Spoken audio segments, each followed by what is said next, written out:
रहे हैं खाटू श्याम जी की अद्भुत और सच्ची कथा। महाभारत काल में भीम के पुत्र घटोत्कच थे। घटोत्कच के पुत्र थे वीर बर्बरीक। बर्बरीक बचपन से ही अत्यंत पराक्रमी और भगवान श्री कृष्ण के भक्त थे। उन्होंने कठोर तपस्या करके माता दुर्गा को प्रसन्न किया। माता ने उन्हें 3 अमोघ बाण दिए। इसी कारण उन्हें 3 बाणधारी कहा जाता है। बर्बरीक के पास केवल 3 बाण थे। पहला बाण शत्रुओं को चिन्हित करता था, दूसरा मित्रों को सुरक्षित करता था और तीसरा बाण सभी चिन्हित शत्रुओं का विनाश कर देता था।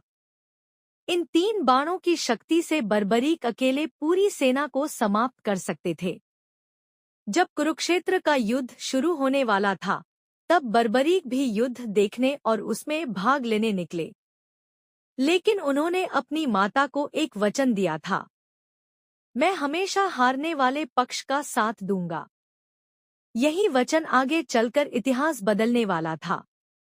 रास्ते में भगवान श्री कृष्ण ब्राह्मण का रूप धारण करके बर्बरीक के पास पहुंचे। उन्होंने पूछा, तुम केवल 3 बाण लेकर युद्ध कैसे जीतोगे? बर्बरीक मुस्कुराए और बोले, एक बाण ही पूरी सेना को समाप्त करने के लिए पर्याप्त है।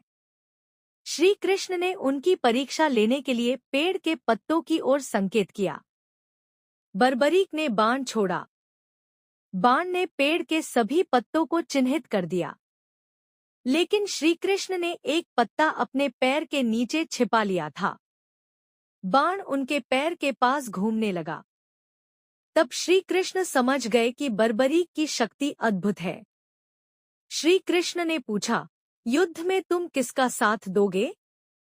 बर्बरीक ने कहा, जो पक्ष हारता दिखाई देगा, मैं उसी का साथ दूंगा। श्री कृष्ण समझ गए कि यदि बर्बरीक युद्ध में उतरे तो वह बार बार पक्ष बदलेंगे और अंत में पूरी सेना अकेले नष्ट कर देंगे। धर्म की रक्षा के लिए श्री कृष्ण ने उनसे दान मांगा और वह दान था उनका शीश। बर्बरीक समझ गए कि यह कोई साधारण ब्राह्मण नहीं, स्वयं भगवान श्री कृष्ण है। उन्होंने बिना किसी हिचकिचाहट के अपना शीश दान कर दिया। उनके इस त्याग से भगवान अत्यंत प्रसन्न हुए। श्री कृष्ण ने कहा, कलयुग में तुम मेरे श्याम नाम से पूजे जाओगे।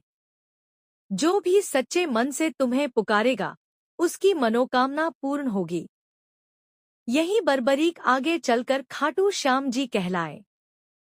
बर्बरीक ने इच्छा व्यक्त की कि वे महाभारत युद्ध